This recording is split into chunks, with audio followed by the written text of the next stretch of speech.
This week, a flaw in MySQL could allow rogue servers to steal files. A state agency exposes 3 terabytes of data, including FBI information.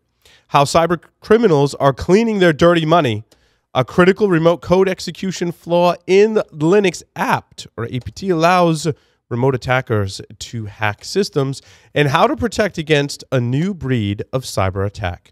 Jason Wood from Paladin Security joins us for expert commentary on how attackers used LinkedIn job ads and a Skype call to breach a bank's defense. All that and more on this episode of Hack Naked News. This is Security Weekly, for security professionals by security professionals.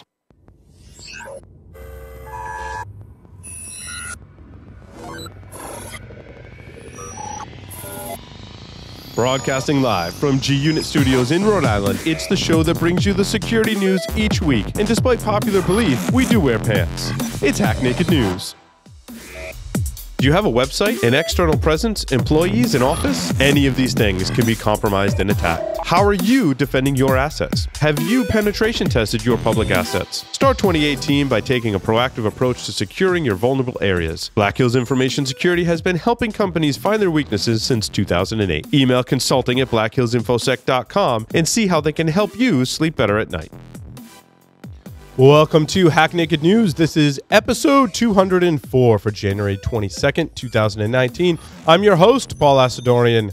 Quick announcement before we get into it. Of course, RSA is coming up. The 2019 conference will be the place to be for the latest in cybersecurity data innovation and thought leadership. It's being held March 4th through the 8th, of course, in San Francisco.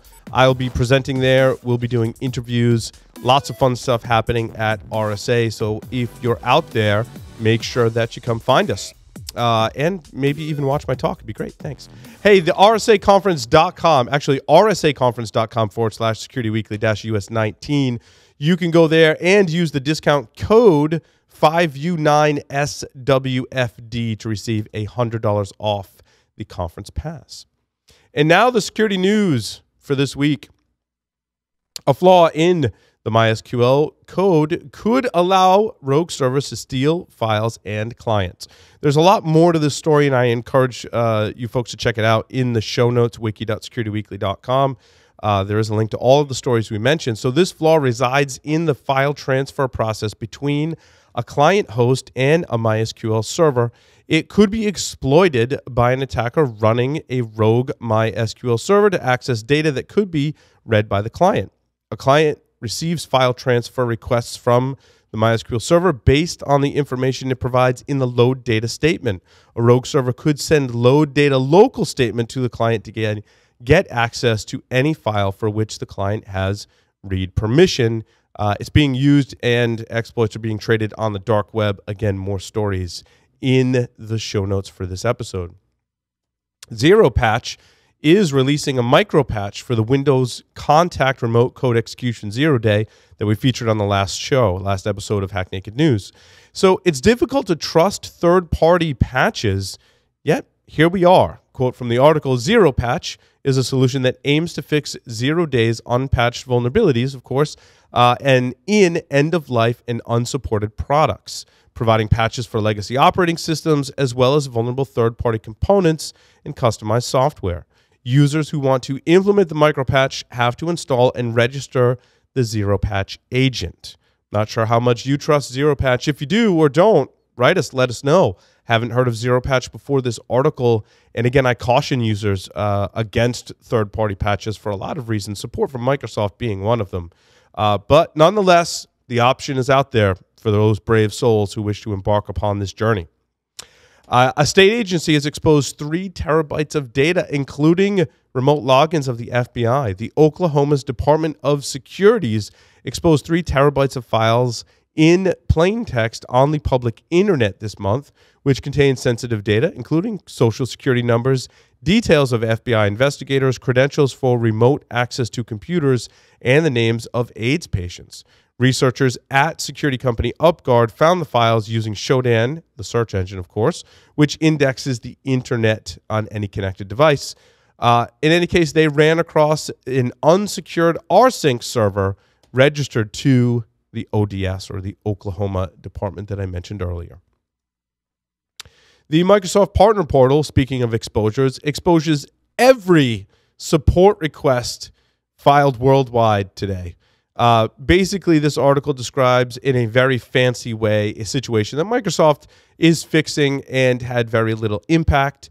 The article states another Microsoft small biz specialist contacted the news organization, I forget who it was, it's in the show notes, and say they logged into their Microsoft Partner Portal to check the status of an open ticket, and then they see lots of tickets which don't belong to them. No customer details were visible. It's really just an embarrassing snafu that will get Microsoft in trouble with data protection laws or watchdogs. However, this will leave the American multinational with more than a few red faces. Getting in the bin, Let's Encrypt gives admins until February 13th to switch off TLS-SNI. There is an attack against this particular protocol or type of TLS certificate. In January of 2018, Let's Encrypt discovered that validation based on TLS-SNI 01 and its planned successor, TLS-SNI 02, could be abused. As they explained at the time, a company might have investors.techcorp.com set up and pointed at a cloud-based hosting server, but not investor.techcorp.com. An attacker could potentially create an account on said cloud provider and add an HTTPS server for investor.techcorp.com to that account, allowing miscreants to masquerade as that business, and with Let's Encrypt HTTPS certs 2 via TLS-SNI 01 to make it look totally legit. More details on that attack are in the show notes.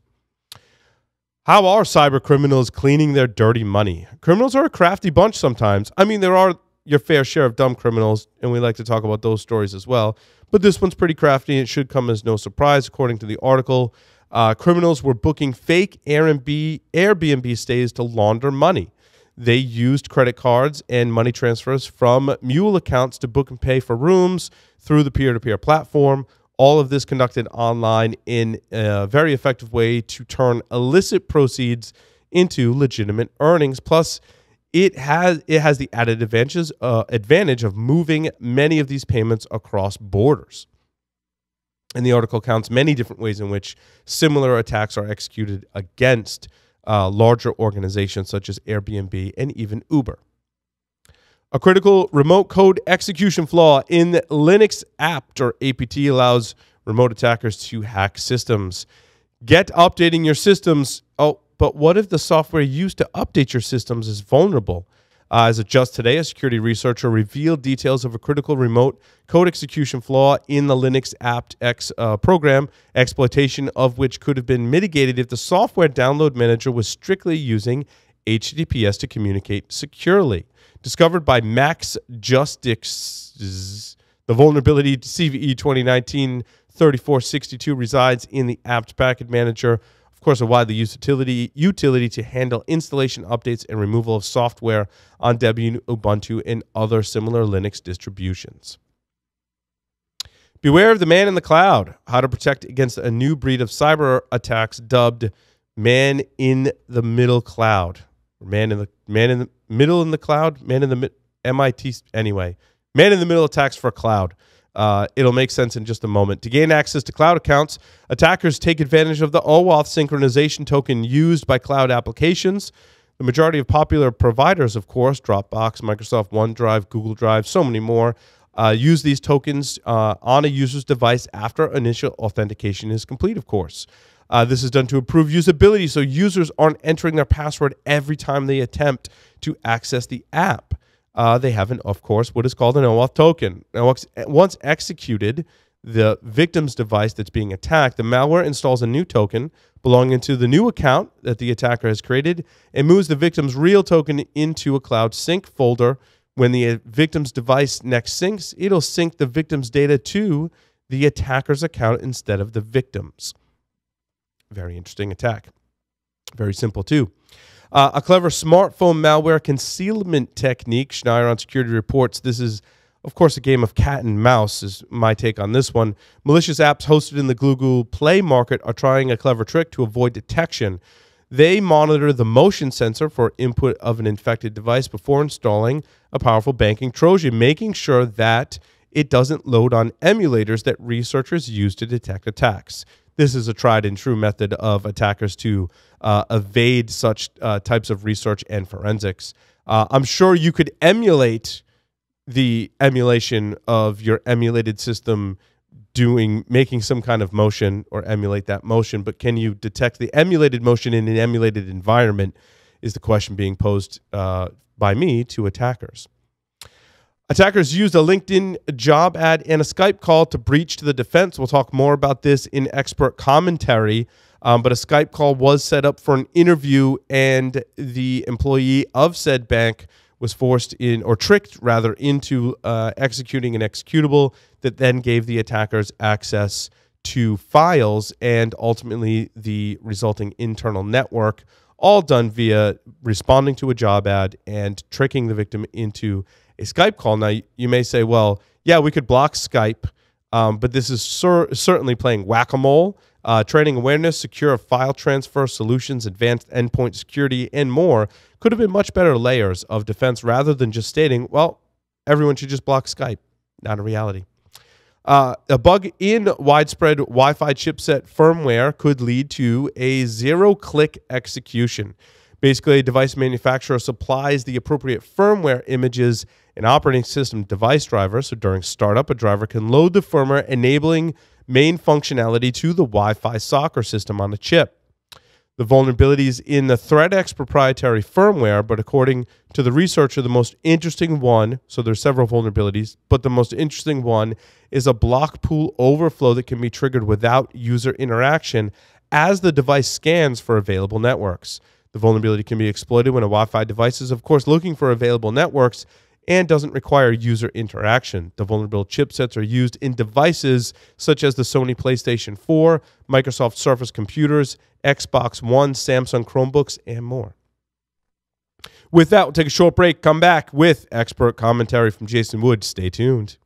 Today's determined attackers easily bypass even the most advanced network defenses. Trying to ramp up staff to detect their backdoors can cost thousands of dollars and take months, even years. With Active Countermeasures AI Hunter, we enable junior analysts to detect even the most advanced backdoors in a matter of hours. Sign up for a demo and purchase our product today by visiting activecountermeasures.com/PSW. Active Countermeasures. Make every analyst a hunter.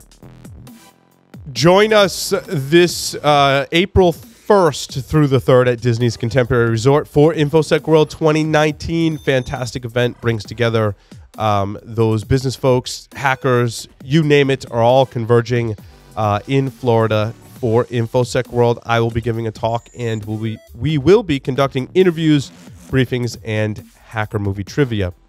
The discount code is OS19-SEC Week. It gets you 15% off the main conference or world pass.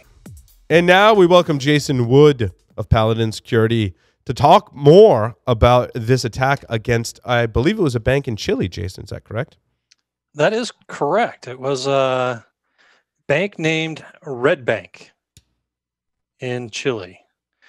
So this was kind of interesting. It was actually, and one of the things that I thought was fun about this story, as long as you're not the one being attacked, I suppose, is how memorable the story is.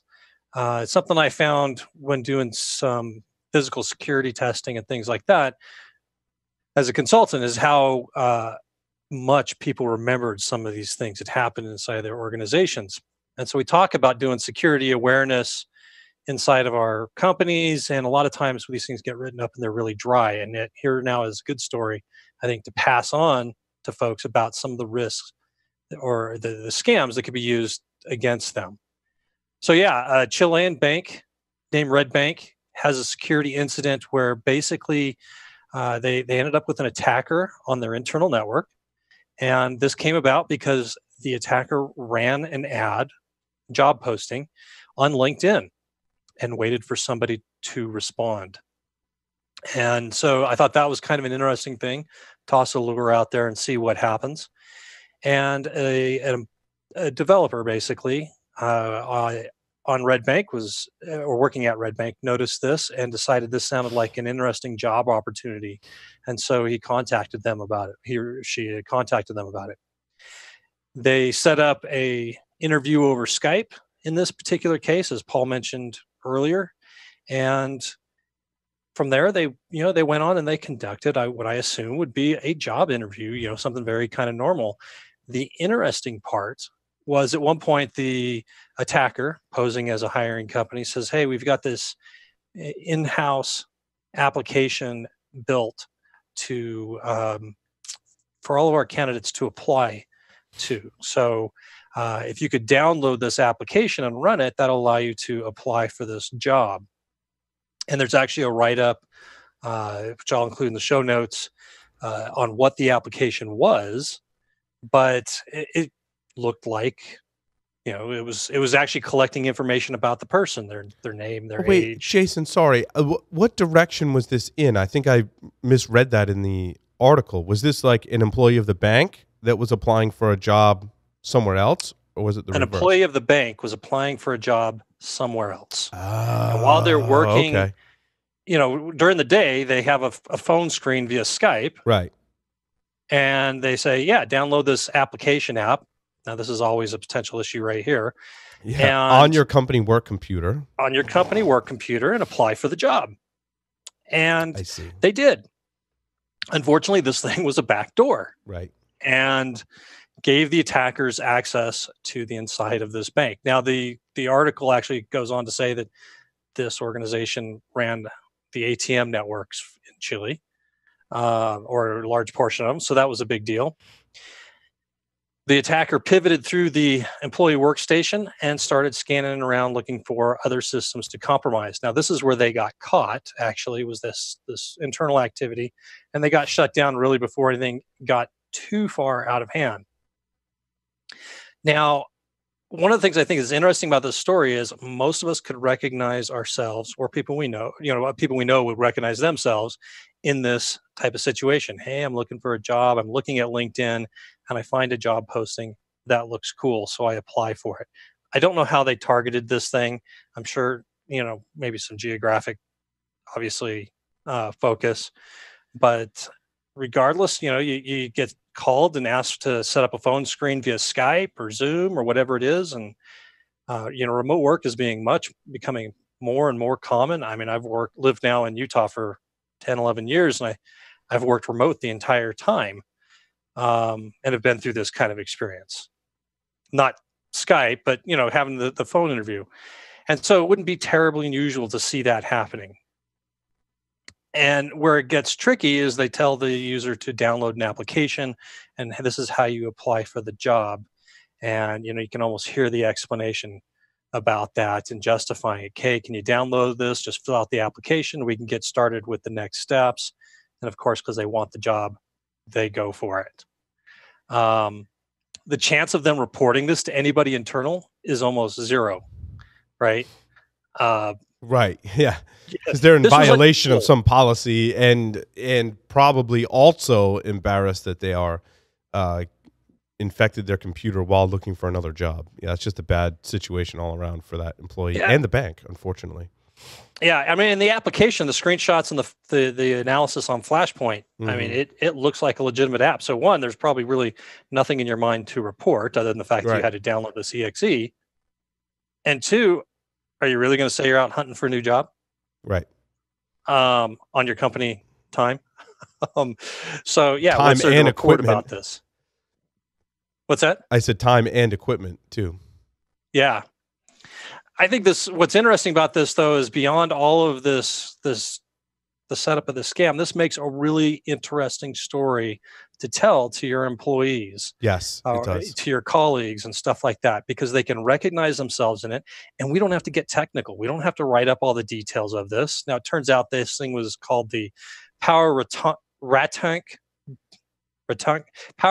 Ba. Something like that. God bless you. Yeah, it was a rat basically, but we don't have to get into any of that. We just have to say it was a remote access application. They were tricked into applying for this job using something that gave the attackers remote access to the system, and let it go at that. It was just an application that they did, and this is what the impact was. Unfortunately for Red Bank, they caught it before anything really seriously bad happened, before they were reporting hundreds of thousands of records breached or something like that. You know, Jason, this particular scenario, and again, I was thinking of like several other things that you could have in your defenses to prevent against this.